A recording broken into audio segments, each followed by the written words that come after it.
Hey, grade school team. I am here with your weekend ministry update, and I'm having a lot of trouble getting my phone to sit right in the pencil cup. So if it looks like I fall over, it was probably my phone and not me. You don't have to worry.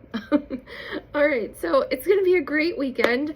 I know it's spring forward. We lose an hour. It is one of the most challenging days of my year, but we know we're supposed to rejoice in every day and be glad in it because it is the day that the Lord has made. So we have invited kids to wear their pajamas, and we will have a little something for them in case they miss breakfast. So I have enough for every grade school kid to have their own packet.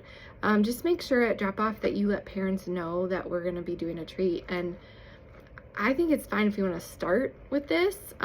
You are also welcome to do it at a different time of the day. Okay, so I'm excited about this weekend. We're talking about Jesus calling everyone to be fishers of men, and I suspect if he was talking to us, he would say, we're fishers of kids. And so I love that concept for my life, and I am thankful for you, my fellow fishers of kids, being here to share the gospel and let the kids know how loved they are, and that Jesus calls ordinary people like you and me and them to follow him and spread the gospel.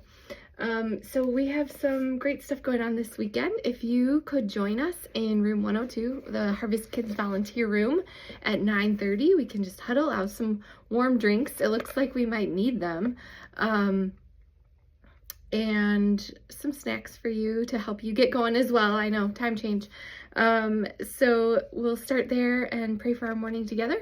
Then we have head to the theater. We have connection time. We have Legos, foam craft. Oh, not a foam craft. I have these giant coloring sheets that we started on Wednesday night, so we can work on those. They're kind of fun. And then we transition into whole group. Normal announcements, midweek mania, it's island night, and that this is the last weekend for kids to turn in their money for Guatemala. So far we've raised over $230. So if there's a kid and they're like, oh, I forgot my box, it's okay. We'll still take it next weekend too. And then we go into worship, play the Journey Today show, and after that our K1 kids can head to back to their classroom after the Journey Today show. Then we move into our reflect and respond stations. I think we actually don't have those this weekend, so we're skipping that. Sorry, I didn't update the lesson schedule. But when we head into our small group time, that's when we do our ABCs for application. Application activity, Bible memory activity, and a cool prayer activity. There's also a really fun small group activity for kind of like a great icebreaker. So we went ahead and we prepped that. So there is, oh man, where did I put my fishing pole? Well, it's around here somewhere. So basically it's a dowel rod with a string and a magnet at the end. And oh, there's my fishing pole. It's right in front of me. So here we go, fishing poles, magnet at the end. The kids catch a fish. I have 2 sets prepped for 2 through 5th grade to do, and then I have a set for K1. So they can catch their fish. Each fish has a paper clip on it. On the back, there's some really fun questions. Have you ever been fishing before? What did you catch? There's one about, oh, I didn't see this one. If you could safely swim with sharks, would you do it? No thanks. There's one about worms. Would you put the worm on the hook yourself, or would you have someone else do it? Why? Oh, a pet dolphin or an octopus. That's a good one. Sorry, I'm having a distracting moment. Oh, I like this one. Fish like worms. How much money would someone have to pay you to eat a worm? What concerns me is that I don't think it would be very much money for my son to eat a worm. He'd be all over it for $1. So it'll be fun. And then we move into our true application activity, which is giving every kid one of these spot the difference pages. These are kind of fun, like a highlights magazine or something. Spot the difference. I haven't actually done it yet. It looks hard though. So we're asking the question, how does it make you feel to know that Jesus chose ordinary people for his disciples? And we say, when you follow Jesus, It means that what you do is right when others do is wrong. It means that you do what's right when others do what is wrong. It means that you'll stand out in front of other people. We're going to play a game that will help us spot some differences and figure out how we can be different for Jesus. So then you do the activity, spot the difference. I think there's 10 things. It says something in there. It says in there. Yeah, have everyone start with a down and then flip it over. When a kid finds a difference, they can point it out to the rest of the kids. You can pause the game, have everyone flip their picture back over.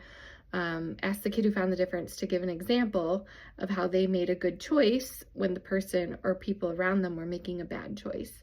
They could also share about a time they showed extraordinary love or kindness. And once they finish sharing, let everyone flip their sheets back over and repeat. And if there's time remaining, you can ask some questions like, which differences were the easiest to find right away? Which differences were the hardest?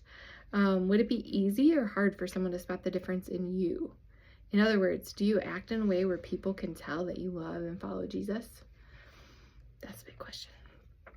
A hard question. So then we move into our Bible memorization activity. So we have a tic-tac-toe game. Sorry, I got confused between the prayer activity and the tic-tac-toe. Anyway, so for Bible memory, we have, we'll have some masking tape. You can make a tic-tac-toe board on your floor in the middle of your group. The squares are large enough for 8.5 sheet of paper, 8.5 by 11 sheet of paper. And so you place the Bible verse sign in the middle. This is your Bible verse sign. Come and follow me. Jesus said, I will make you, sorry, I'm trying to read it and it's backwards. I will send you out to fish for people. Mark 1:17. So that's the Bible verse. And divide your group into 2 teams. Give one team the X and one team the O. I printed 2 sets for every group. So I printed 2 sets for 2nd and 3rd and 2 sets for 4, 5. I just printed 1 set for K1.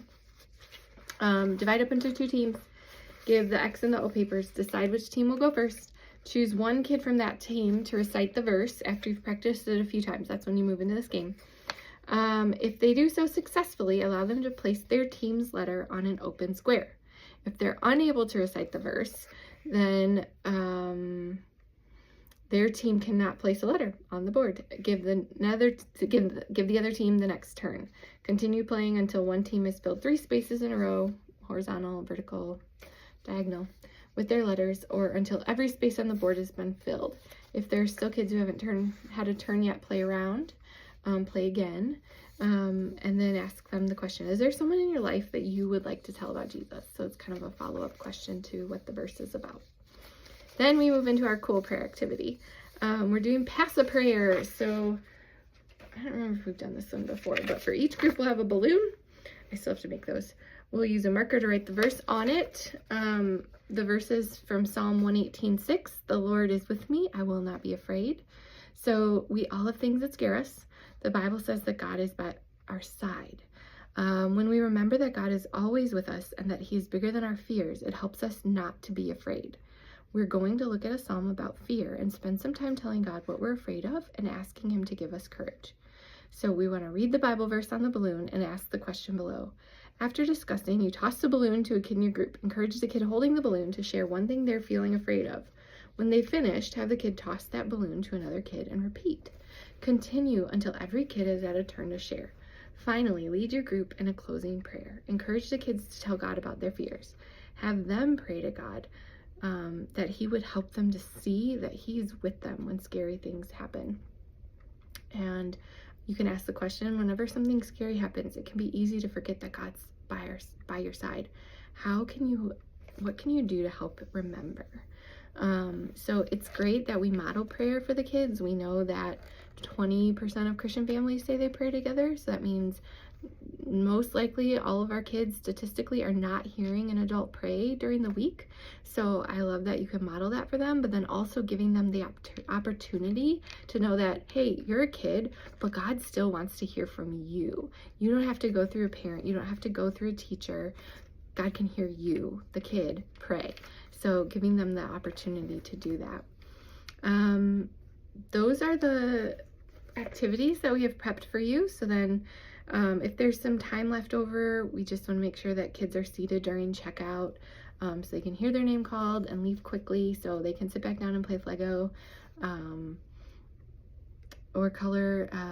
I think I printed the coloring sheet. I did for K1. Here's the coloring sheet. So we can pull it for grade school if the rest of the service seems to be going long or you need another activity. When you're done, if you could just clean up and help get the rooms ready for the Spanish church that meets in the building, we would appreciate that. One last thing is High Five registration launched today. Made this week a little busy. That's why you're just getting all of this content now on Friday afternoon, sorry. But I ordered these Pop-It tubes for the kids because they love them. And these ones have been elevated to, wait for it, oh yeah baby, they light up. So the goal is that every kid gets one of these. They are going to have a card on them with the QR code to register for High Five. So they should wear it home, take it home, put it on their head, I don't care, bracelet, whatever.